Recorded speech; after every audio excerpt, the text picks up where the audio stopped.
Okay, so it's that time of the year again, the game, Ohio State versus Michigan. Ohio State currently ranked number 2, and the Michigan Wolverines ranked number 5. So before we actually get into this game, I just want to say I don't think it really matters if Ohio State's great and Michigan sucks, or if Michigan's great and Ohio State sucks. I think I will forever be nervous going into this game. Because if there's anything that I've learned watching this rivalry, it has the potential to go either way. No matter who's ranked what, who has the most talent, this game is different. We've seen our fair share of blowouts in recent history, and when you look at the big picture, Michigan has not won in this game since 2011. So, people write this game off as, Ohio State's going to win again. But I'm always going to be nervous about this game. And if I'm being completely honest with you, at the beginning of the year, I had a gut feeling that this was the year that Michigan was going to get this done. Because I looked in C.J. Stroud's eyes, and I saw somebody who was deer in the headlights, nervous, just completely uncoordinated, didn't know what he was doing. That's not the kind of guy that wins these games. So at the beginning of the year, I was extremely nervous and disappointed. But now, if I'm being completely honest, I think it's quite the opposite. And I don't say that to sound cocky or anything like that. To me, it's a testament to C.J. Stroud and where he's come from throughout this entire season.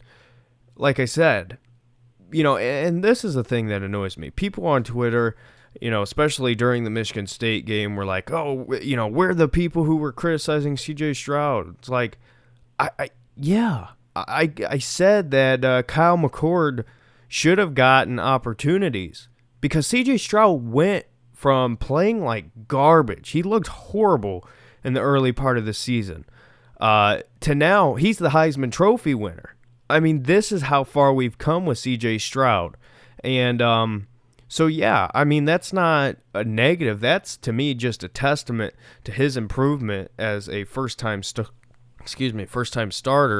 and now to where we are now. So I think that is a big, big deal heading into this game. C.J. Stroud, to me, is a guy that you can count on in this big game situation, to where at the beginning of the year, I would have said no. So I think that this game is here's what I'll say. Michigan can win this football game. And I know that sounds, very cocky of a thing to say, but, as if they wouldn't have a shot any other year. But I think this year in particular, they're going to need some things to go right. But there is a clear... I shouldn't say clear, but there's a way that they can win this game. And I think that Ohio State, coming off of the dominating performance against Michigan State, if I was Jim Harbaugh, I would not feel good about this game because I won't be surprised if Ohio State blows Michigan out, but I also won't be surprised if it's a very close nail-biter. And I'm not saying that to try to save myself. If I were to say Ohio State was going to blow Michigan out, it's not about me covering myself here. I genuinely see this going a few different ways. So starting off, you look at how Ohio State dominated Michigan State. Was pretty simple. They just got up early. And for Ohio State, this has kind of been the recipe here. And I think this is going to be a big part heading into the Michigan game. If Ohio State can get up early on Michigan and force them to play a different style of offense than they want to, I see things going bad for Michigan pretty early. Ohio State scored big and quick. The first quarter, 21 points, second quarter, 28 points of that Michigan State game, going into halftime at 49-0. And Ohio State from there just shut things down. I mean, if they wanted to, they were on pace to put up 100 points. Obviously, you're not going to, but if they wanted to, they could. They completely shut down Kenneth Walker. I mean, They put Michigan State in a position to where their Heisman Trophy candidate running back had 6 carries for 25 yards. Now, he averaged 4.2 per carry, but Ohio State got up on them early and completely threw their game plan out the window. And I think that's what Ohio State is going to try to do against Michigan. C.J. Stroud, as you know in that game, 32 of 35, 432 yards, 6 touchdowns, all pretty much in the first half. That is incredible. And one thing about this game that we know for a fact, the legends are made in this game. You know, C.J. Stroud has had a great season so far, like I said, turning things around. Now I think he is going to win the Heisman Trophy. But if he truly wants to cement his legacy, it's going to happen in this game.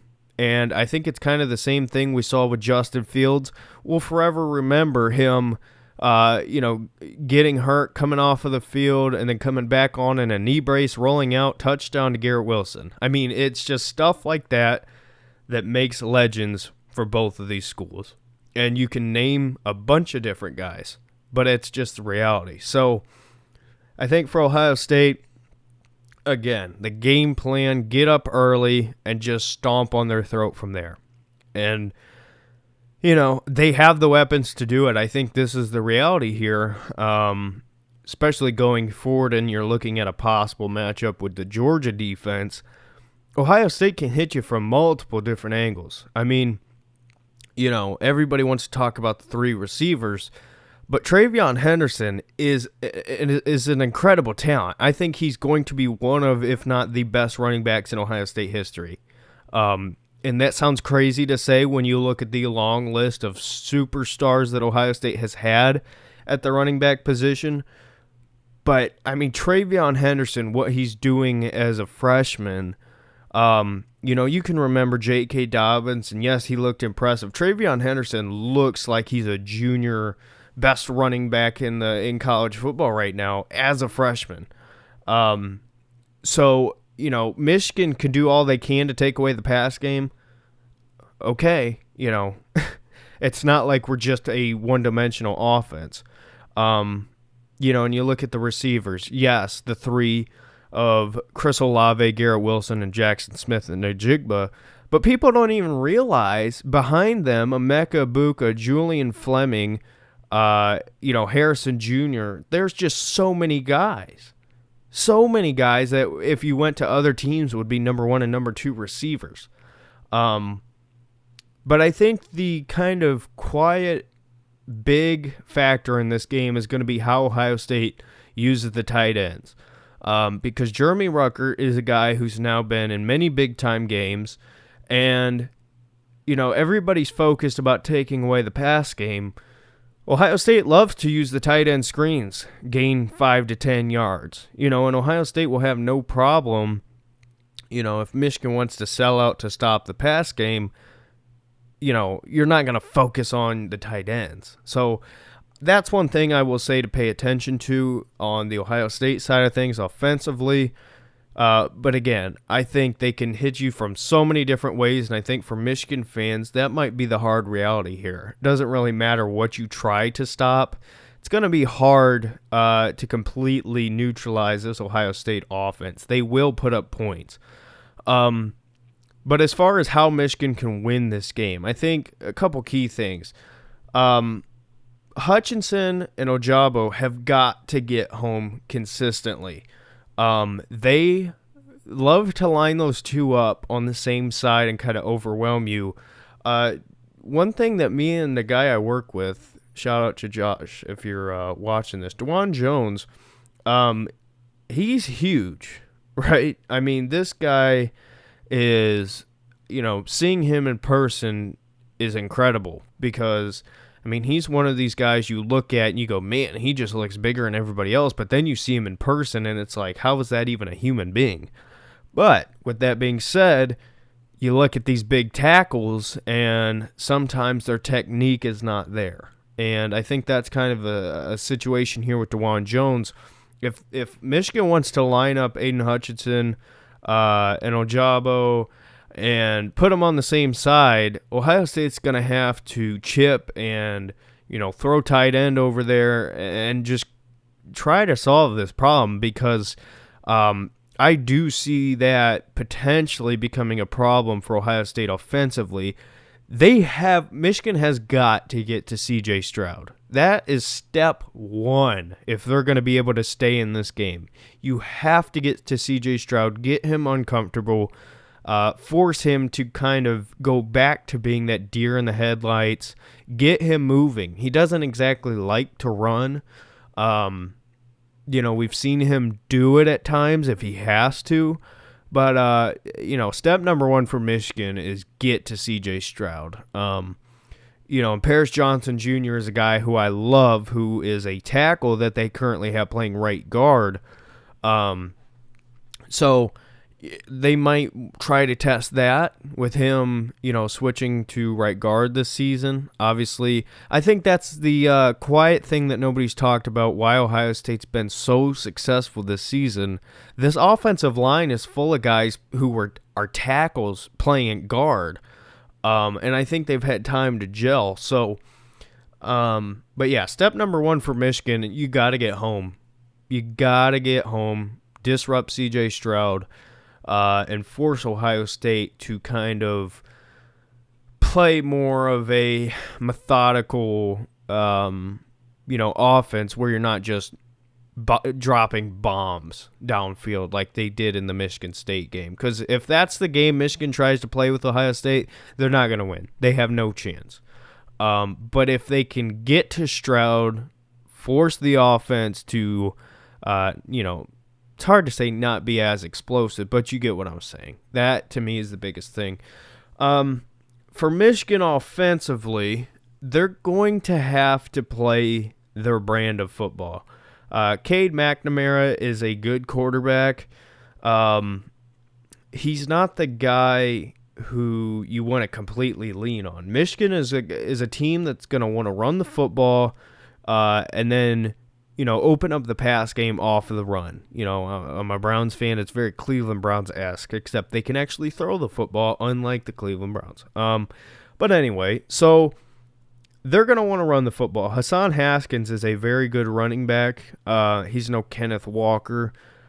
But I think that when you look at the differences between Michigan State and Michigan, I think Michigan's pass game is better.